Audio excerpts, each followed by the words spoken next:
70 साल में एमआईएम के 2 खासदार है, 70 साल में।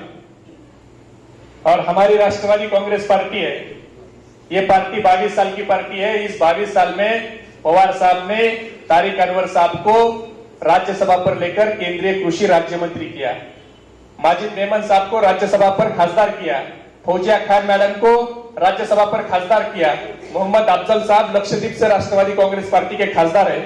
यानी 22 साल में हमारे 4 खासदार है। आज महाराष्ट्र के मंत्रिमंडल में नवाब मलिक साहब हो, हसन मुशर्रफ साहब हो, इनको मंत्री बनाया।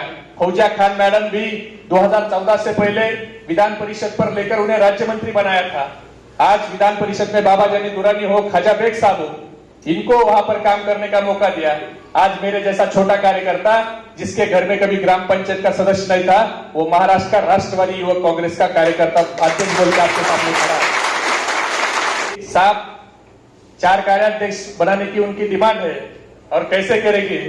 तो जयंत पाटिल साहब ने बोला, आसिफ भाई ने बोला है ना तो कर दो।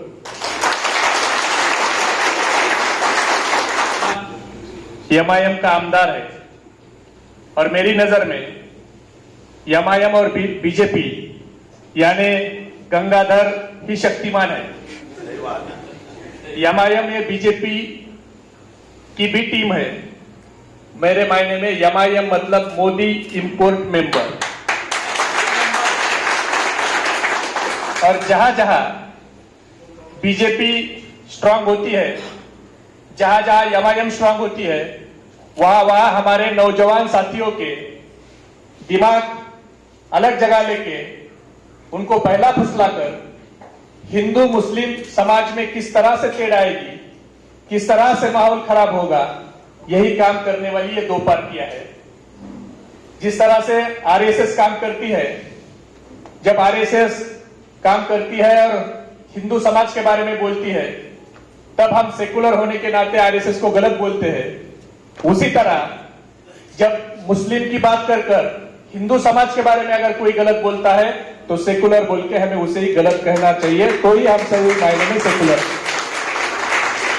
और वो काम एमआईएम पार्टी हमेशा से करती आ रही है। एमआईएम पार्टी क्या है ये मैं आपको यहां बताने से 15 तारीख को आसिफ भाई ने बुलाया है, वहां पर तो आकर मैं बताऊंगा, मगर खास तौर से कुछ बातें मैं मेरे नौजवान साथियों को यहां पर कहना चाहता हूं। जब जब माइनॉरिटी में कोई आफत आती है, माइनॉरिटी के खिलाफ कुछ बात होती है, तो माइनॉरिटी के पीछे खड़े रहने का काम इस देश में एक ही नेता सबसे पहले करता है और उस नेता का नाम शरद पवार साहब है।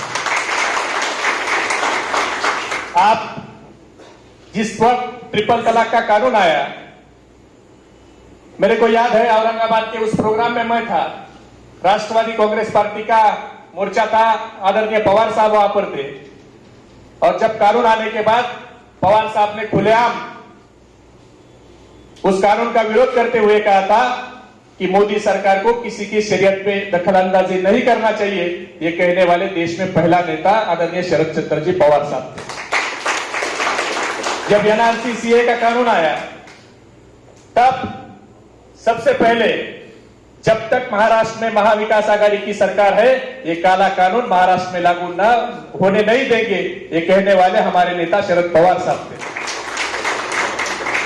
आपको याद होगा एक टाइम ऐसा था कि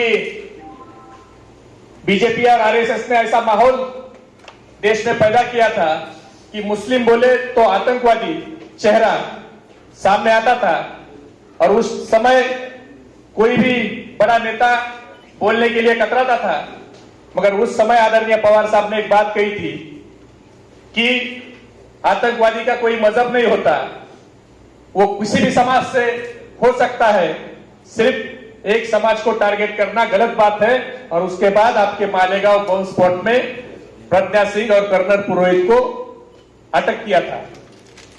और उसके बाद देश में और महाराष्ट्र में मुस्लिम समाज की तरफ देखने का रुझान पूरे देश का वहां पर बदल गया था।